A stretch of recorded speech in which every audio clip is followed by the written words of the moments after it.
sahabat-sahabat Guru Singa dimanapun kalian berada. Semoga kalian sehat selalu ya. Di Indonesia, kecelakaan bus masih sering terjadi karena banyak faktor. Bisa karena kelalaian supir, kelalaian pengguna jalan lain, atau faktor teknisi dari kendaraan tersebut. Namun, jika menilik dari banyaknya kecelakaan bus yang terjadi di Indonesia, salah satu yang paling membekas adalah tragedi Python. 17 tahun tragedi Python telah berlalu. Sebanyak 54 orang siswa dan guru SMK Yapemda 1 Sleman di Situbondo terbakar hidup-hidup karena terjebak dalam satu bus setelah ditabrak oleh truk. Mari kita terokai cerita hari ini.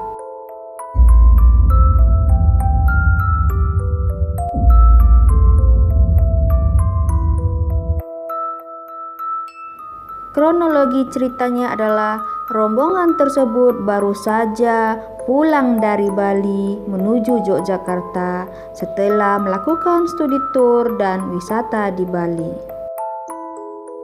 Kejadian itu bertepat di Situbondo, Rabu malam 8 Oktober 2003. 3 bus AO transport beriringan melaju cepat menembus kegelapan malam.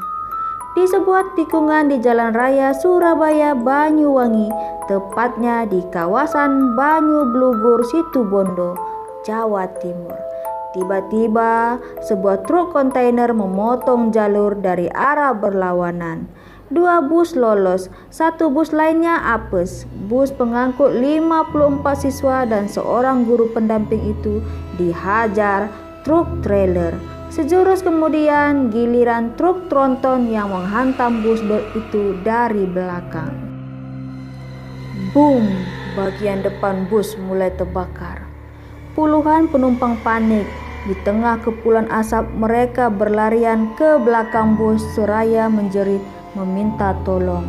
Sialnya, pintu belakang tak bisa dibuka, padahal api terus berkobar. Sekejap bus hangus terbakar, seluruh penumpang pun terpanggang meregang nyawa. Bus naas itu membawa 54 siswa kelas 2 sekolah menengah kejurusan Yayasan Pembinaan Generasi Muda di Sleman, Yogyakarta. Mereka tengah dalam perjalanan pulang sehabis studi banding dan wisata di Bali. Berita tewasnya puluhan siswa dan seorang guru pendamping ini tentu saja mengejutkan keluarga korban. Tak terkecuali keluarga Sabto Pamungkas, salah seorang korban. Sulikah ibunda Sabto tak pernah membayangkan anak tercintanya mati mengenaskan. Sebelum keberangkatannya ke Bali, Sulikah menuturkan Sabto sempat berpamitan dia sudah berfirasat buruk. Karena itu sang ibu melarang anaknya untuk pergi. Tapi Sabto tetap ngotot pergi. Sabto bilang, "Ibu tak usah khawatir, Kamis aku sudah kembali kok," kenang Sulikah. Sulikah mulai resah saat Sabto tak bisa dihubungi lewat telepon genggamnya pada malam kejadian. Sekitar pukul 8 malam, keresahan berakhir ketika Sulikah menyaksikan berita kecelakaan lalu lintas di TV. Nama anaknya tertera di urutan ke-31 dalam daftar korban tewas. Nasib serupa dialami Sariem. Ia pun tak menyangka bakal kehilangan seorang dari 4 anaknya, yaitu Riani, secepat ini.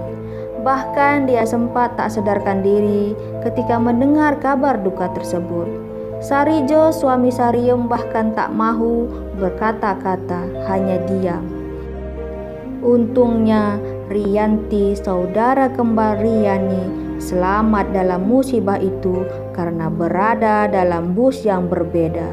Menurut Rianti, sejak berangkat mereka selalu satu bus. Namun entah kenapa waktu pulang Riani memohon Rianti naik bus yang lain. Kehilangan juga dirasakan teman-teman korban, baik yang ikut maupun tidak dalam kegiatan tahunan itu. Mereka merasa sedih, tak percaya musibah menimpa rekan-rekan mereka dari kelas 2 jurusan akuntansi dan penjualan ini. Murid kelas itu kini tinggal 9 orang, Palupi dan Penda. Siswa yang naik bus pertama sama sekali tak membayangkan seluruh penumpang bus kedua kembali ke Sleman tanpa nyawa. Keduanya baru mengetahui rekan-rekannya tewas setelah tiba di Sleman. Pas datang kok banyak reporter. Aku nggak sadar kalau ada kecelakaan, kata Palupi. Lain, kata Endang. Siswa yang juga selamat ini menuturkan, sebenarnya bus ketigalah yang selalu bermasalah, sering apes katanya. Kaca bus yang pecah lah, tersangkut kabel listrik lah, pokoknya ada-ada saja, kata Endang. Bahkan setelah menyeberangi Selat Bali, kaca bus pecah untuk kedua kalinya. Duka juga menggelayuti Sri Hayarti, istri Jubaidi, guru pendamping yang menjadi korban. Pada malam kejadian, Sri baru saja hendak tidur saat seorang kerabatnya datang dan memberitahu ada kecelakaan dari tayangan sebuah televisi swasta. Sri kemudian menyuruh anak keduanya Abid mencari tahu lebih jauh kecelakaan yang terjadi di Situbondo. Kecemasan Sri pun berubah tragis saat adik membawa berita bahwa Jubaidi termasuk dalam daftar korban tewas. Polisi terus mengembangkan penyelidikan. Diduga kebakaran berasal dari tangki bahan bakar truk trailer bernomor polisi L8493F yang pecah dan terpercik api sekring listrik bus. Sedangkan penumpang bus tak bisa keluar karena pintu belakang bus tidak memiliki pegangan balik dari luar ataupun dari dalam. Sopir bus Arwan selamat setelah melompat dari bus. Demikian pula dengan Kernet Budi Santoso. Meskipun sekujur tubuhnya terbakar, kondisinya kini masih kritis pada saat itu. Begitu pula sopir truk trailer Kojin dan kernetnya Iman Sapi'i. Keduanya dijadikan tersangka peristiwa memilikan tersebut. Mereka diancam pasal 359 Kitab Undang-Undang Hukum Pidana tentang kelalaian yang menyebabkan orang lain meninggal dunia. Kepada polisi, Kojin mengaku tertidur saat kejadian. Kojin mengaku tak tahu menahu asal kejadian itu. Imam awalnya mengamini keterangan Kojin.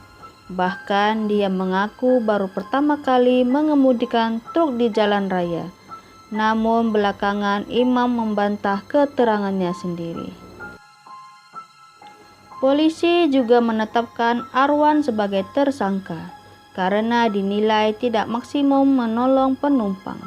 Selain faktor kesalahan manusia, daerah Bayu Blugur memang dikenal sebagai kawasan rawan kecelakaan.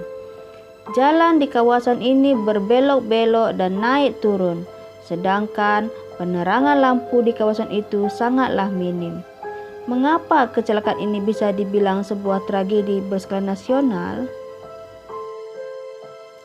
7 fakta mengerikan kecelakaan bus tewaskan 54 siswa dan gurunya di Sleman. Fakta yang pertama, terbakar setelah ditabrak truk kontainer dari depan dan dihantam truk tronton dari belakang. Bus AO Transport tersebut terbakar setelah truk kontainer memotong jalur dari arah berlawanan dan menabraknya. Lalu sejurus kemudian dihantam lagi dengan truk tronton dari belakang. Tangki truk tronton pecah sehingga menyebabkan munculnya percikan api dan akhirnya merembet ke badan bus. Kebakaran begitu cepat terjadi ditengarai karena adanya bahan-bahan yang mudah terbakar di dalam bus seperti tas dan karpet yang ditaruh di kursi penumpang. Fakta kedua, korban berlarian ke belakang bus. Korban tewas banyak ditemukan di bagian belakang bus di dekat pintu. Para saksi menduga para penumpang berusaha keluar dari sana, tapi pintu tersebut justru tak dapat dibuka. Di dalam bus juga tidak dilengkapi alat pemecah kaca, sehingga penumpang tak dapat menyelamatkan diri ketika bus terbakar. Fakta ketiga, bus ketiga yang sering sekali sial. Waktu itu SMK Yapenda 1 Sleman menggunakan 3 bus untuk berwisata ke Pulau Bali. Bus urutan nomor 3 yang sebenarnya sering mengalami sial di perjalanan, mengalami 2 kali pecah kaca dan pernah juga tersangkut di elektrik. Namun tak disangka justru bus kedua yang mengalami kejadian sangat tragis. Siswa yang ada di 2 bus lainnya tak sadar bila ternyata bus kedua tersebut pulang tak membawa nyawa. Fakta keempat, bus dikemudikan sopir cadangan.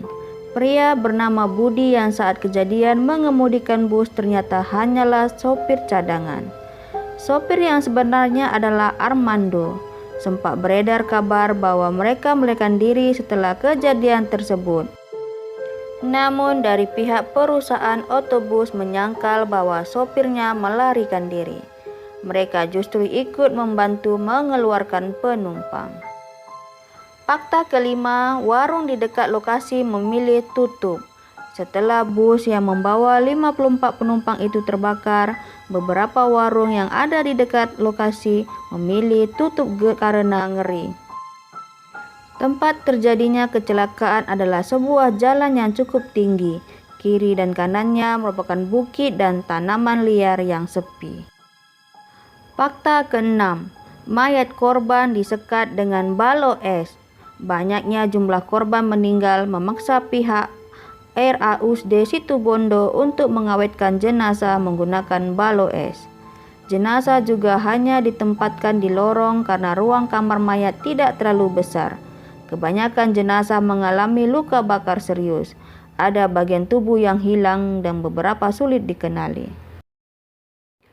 Fakta ketujuh, terlihat kobaran api dan letupan-letupan kecil dari jauh. Saat bus itu terbakar, warga di sekitar lokasi melihat adanya kobaran api dan letupan-letupan kecil. Petugas pemadam kebakaran juga datang untuk membantu memadamkan api. Salah satu keterangan dari anak korban yaitu supir cadangan pada tahun 2020, sopir trailer dikemudikan kenek. Si supir tidur. Dari arah trailer sebelah kiri ada pasir. Trailer menghindari pasir tapi tidak kunjung kembali ke jalurnya. Saat udah tabrakan, si kenek dan si sopir kabur. Jadi ingat ayah saya ngomong ke mama saya sebelum berangkat pakai bus itu. Karena sebenarnya bukan jadwal trip beliau saat itu. Bu, aku jenenge malas mangkat udu tripku. Yang artinya, Bu, aku sebenarnya malas berangkat soalnya bukan jadwal trip saya. Saat itu penumpang sebenarnya masih bisa keluar dari pintu kanan depan sopir. Tapi karena panik, semuanya bertumpuk di belakang. Padahal belakang pintu sudah penyet karena ditabrak oleh truk tronton berkali-kali. Berikut adalah luahan hati dari Baskoro di ruang komentarnya seperti ada dalam video ini. Mari kita berdoa untuk para korban kecelakaan Python agar rohnya dicucuri rahmat dan tenang di alam sana.